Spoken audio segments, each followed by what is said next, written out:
Hey, good morning, YouTube. I'm making a video. This is not formal. Basically, I got a Nissan Versa right here. All right, a Nissan Versa, and let me tell you what's going on. Explain to you what's going on real quick. So my son came in from off the street. He was able to park the vehicle and everything.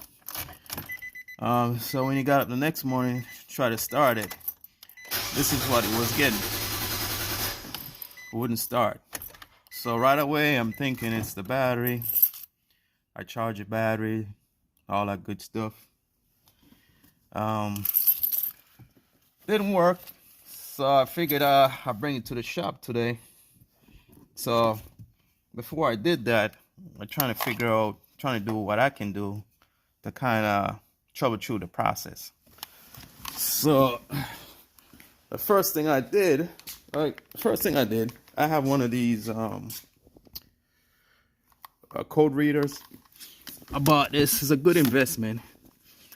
I bought this at a auto store. I think it was on sale at the time. I forgot how much I paid for it, but it's a good investment. It's a good investment. So I'm gonna go ahead and plug it in here. I know it's pretty dark in here, so that's where you plug in your OBD. That's the OBD reader right there. So that's where you plug it in. So before you turn it on, you gotta make sure. I can find my keys. Put it on the on position. Once you put it on the on position, the vehicle on the on. All right.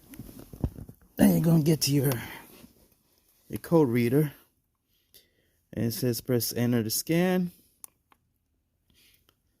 So I didn't turn the vehicle all the way on. I just turned it just enough. So right now it says code not found. But before I had a code of I don't want to quote the wrong thing.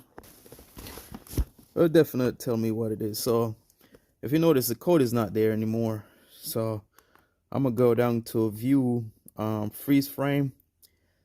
This is where the information the box will tell you what's going on with the vehicle. So I don't want to jump ahead of myself. I'm gonna wait till it runs its thing. And I'll give you what the proper code is. All right, if you can look on the screen, the code says p0171. All right, so that has to do with the airflow or fuel. I believe they said it the way it's supposed to go is 14 part to 1 part air, 14 part air to 1 part fuel. And if you don't have that, that's the issue is going to get. So if you see right here, it shows short fit and long fit. This is showing the short fit is 16.4, long fit is 35.9. What does these numbers mean? It has something to do with the air and fuel ratio. So if you can see that the vehicle is compensating for the shortfall by pushing out more 35.9 more fuel, so it could start the engine, and it's not turning over. So basically, the reason why I'm doing this video, I don't know what's going on, so I'm just going step by step to troubleshoot to where I get to the point where the problem is. So right now I'm clueless. Right here it says MAF. And normally they say the range flow should be 0.4 is supposed to be the perfect airflow. As you can see, is if it's above, I believe right here is there's something going on with the airflow. So if it's below 0, that's bad, and if it's in 200 range, that's bad. So you can see it's at 16.61. That's telling me there's something going on with my airflow. That being said, so what I did, I went up to my nearest auto place, and this is where the filter is located. Let me turn my camera around. This is where the filter is located. All right, so I already changed the filter out. So this is the old one that I got out, and this is what it looks like. It looks like shit, basically. So I replaced that, you know, with another one I got from the auto store. Basically, I'm just lift the clip up and show you what it looks like. It's very tight. See, that's it right there. That's it in there.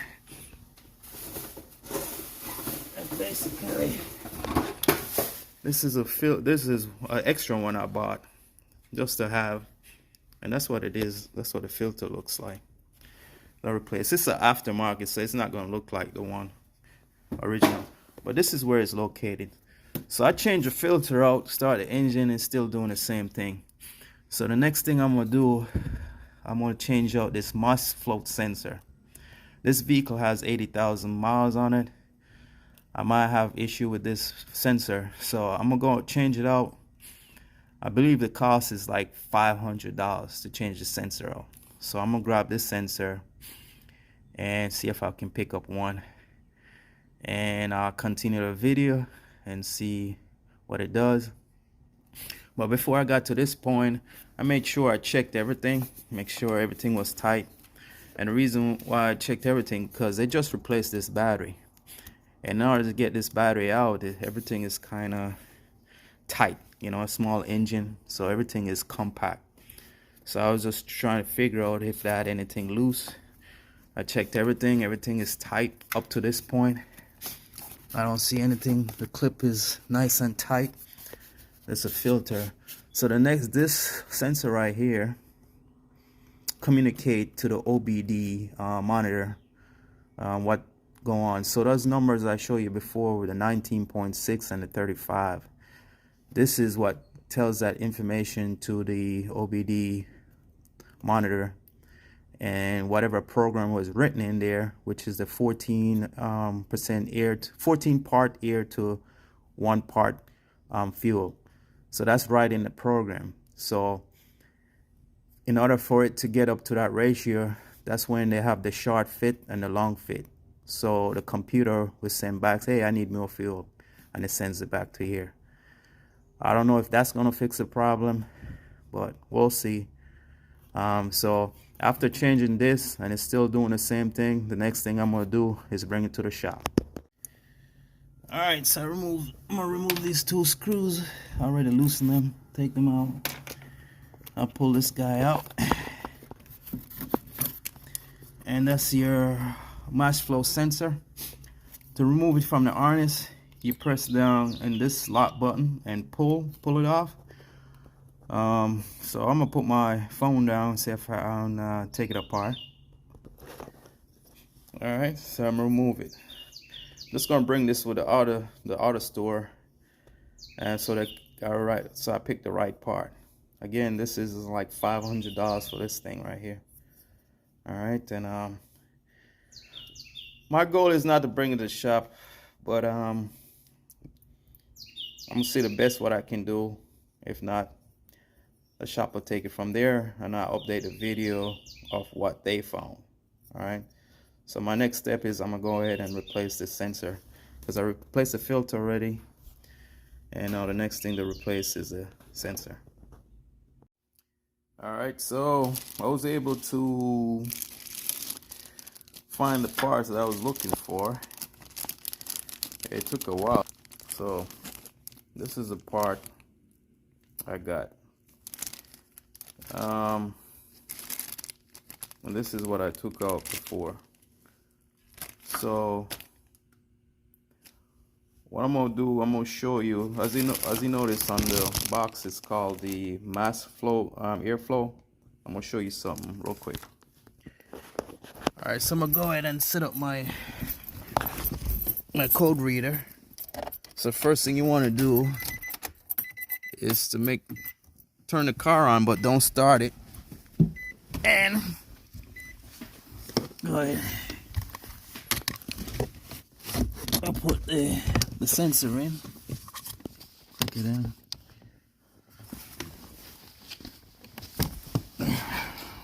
Wait. waiting to do his thing. Press enter. And it shows it has one code found. I press enter. See what that code is. Should be the same code.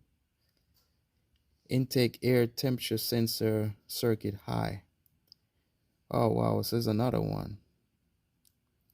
That's a p0113. So I'm gonna go ahead and write that down. That's a new code. Okay, yeah, I know what that code is for. Yeah. That code, because I have the sensor uninstalled. That's the reason why. Alright, let's see what it does.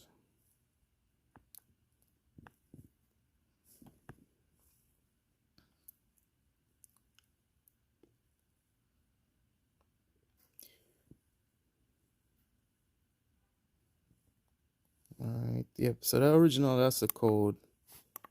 Alright, so I'm gonna scroll down until, let's page 2.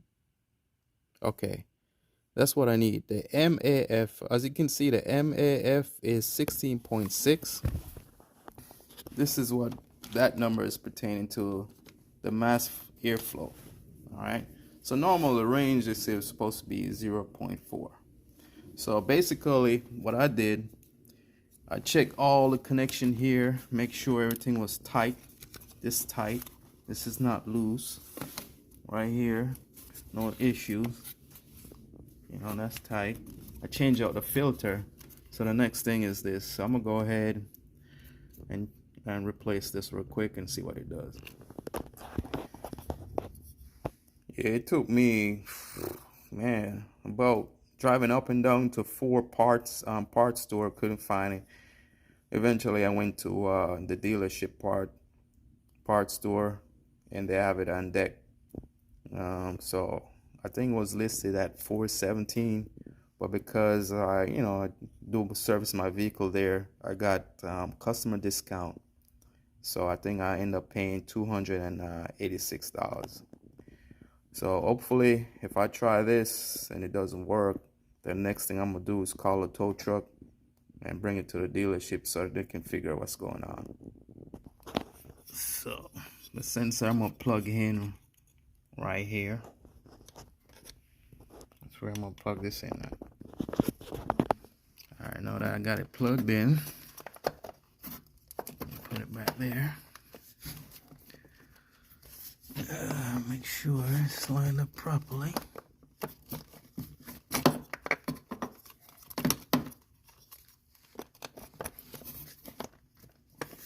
All right.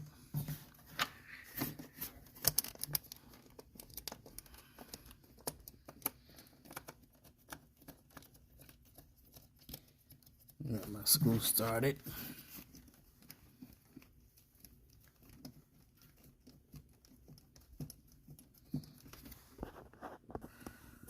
Alright, I got it installed, so let's see what's happened. Alright, let's see what it does. Nothing. So, next thing I'm gonna try to do now is I'm gonna call in, I'm gonna try to make sure, or see if I charge a battery again. I did that in the beginning, so before I got to this point. So I charged a battery. I thought it was a battery problem because it sounded like one. It didn't start. We'll check the code. The code showed that the error code, which was related to that sensor, replaced that sensor. I changed the filter. So now what I'm gonna do,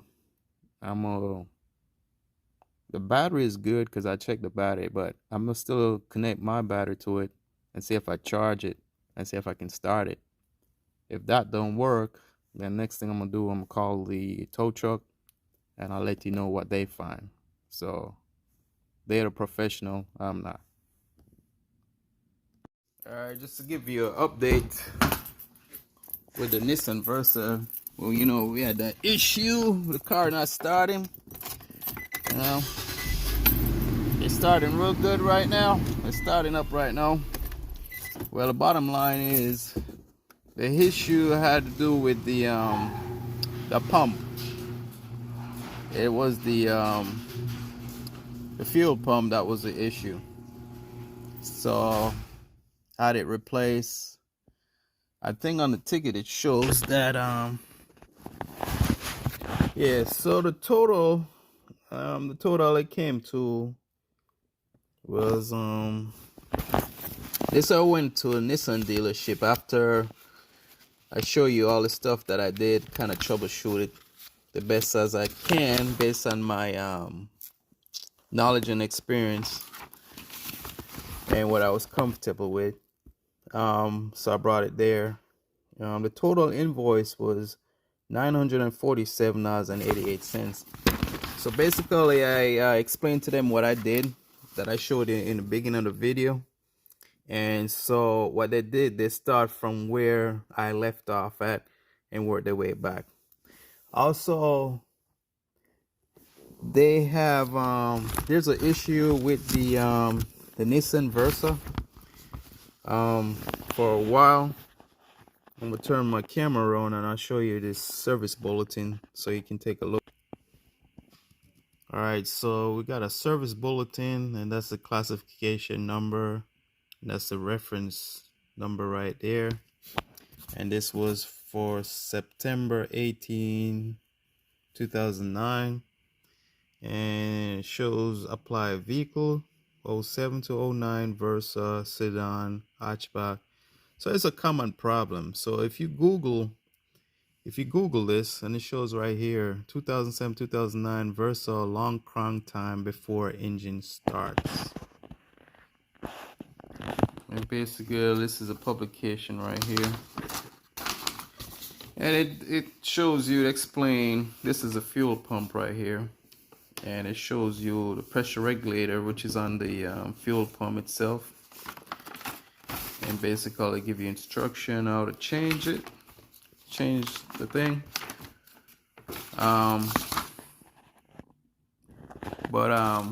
There's also a YouTube video I found online, and it's very, very good. I think the person who did it was for 2003 Nissan Versa. So this is a common problem with this car. And so what I'm gonna do to kind of give you an idea of that YouTube video, I'm gonna link it in the description. I also found a good website for information on Nissan Versa. This is a Nissan Versa forum where people with issues with their Nissan Versa try to reach out to other people. So if you can see here, this video, the problem I have with my car, seemed like this person's having the same thing, and this was posted on November 13, 2022. The same error code and all that stuff. So, and there's a bunch of more information. People just, whatever issue you're having with your Nissan Versa, you can type it in. It doesn't matter what year it is, and then a lot of people will respond. See, this person has the same thing. There was the fuel pump. So that is a big problem with the Nissan Versa. So hopefully this helps. Let me also, to get to it, this basically right up here where it shows Nissan Versa. See, Nissan Versa forum, and then you say www.nissanversaforum.com. All right, before I end this video, I want to go back to see what kind of error code it's reading. So what I'm gonna do, I'm gonna go down to view freeze frame and see what my see, there's no data, so everything is cleared up. I'm gonna go up to so let me look on the I am readiness, see what I got here. This drive's in previous, let me see, this drive cycle. All right, so let me see what we got. All right, the fuel system pump, it shows off, misfire, okay. Section air, NA. A fuel system pump, fuel system monitor included. I'm gonna get out of here. Let's see what we get here. Everything is okay.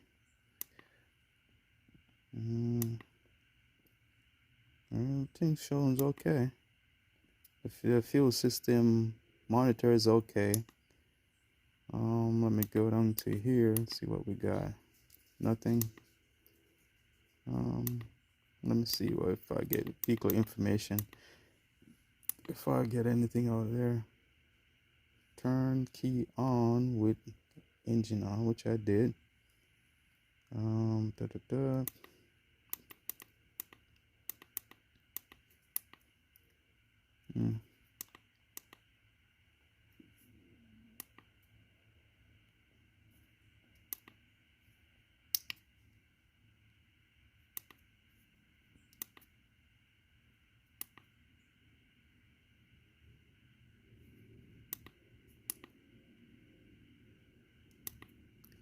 All right, so there's nothing in there, so everything's cleared up. So everything's working fine. So again, I hope you guys enjoyed this video. Make sure to check out my sponsors. They got some pretty good gift online that's less than $50 and less. They do mostly season, Christmas season, Mother's Day, Father's Day, and Valentine's Day, and even birthday. They got some very unique gifts online. Again, it's www.mobilemerchantonline.com. At the end, you'll see the spelling at the end of this video. Thank you for watching this video, and I hope you like. And if you want to, no fuss, you can subscribe to get more information. All right, you have a good one. All right, bye.